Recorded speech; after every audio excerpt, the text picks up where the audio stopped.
বলে না, এটা এক ধরনের শোষণ হিসেবে, দাস হিসেবে পরিণত করেছে। তাদের মতো তারা ইচ্ছা মতো ইউজ করে বাংলাদেশকে এবং বাংলাদেশের জনগণকে।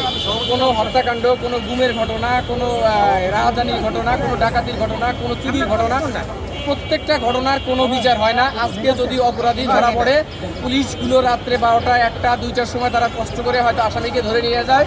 আর বাংলাদেশের প্রশাসন বা বিচার বিভাগ যেন বসে আছে এই অপরাধীদেরকে কীভাবে ছেড়ে দেওয়া যায়। কোটি কোটি টাকা তারা বেতন নিয়ে তারা বসে থাকে যে কখন আসামিটা ধরা পড়বে, আমাদের কাছে আসবে আর আমরা তাদেরকে জামিন দিয়ে দিব।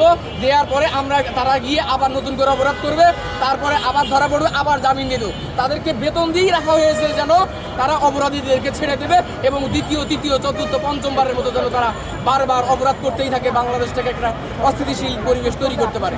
তো আমি মাননীয় প্রধানমন্ত্রীকে বলবো, আপনি মেয়ের বাবা, আমি একজন মেয়ের বাবা হিসেবে এসেছি এবং যে মেয়ের বাবা আজকে ভিকটিম, তার অন্তরের অবস্থাটা ওই জায়গা থেকে কল্পনা করুন এবং এইটার সুষ্ঠু বিচার করুন প্রকাশ্যে।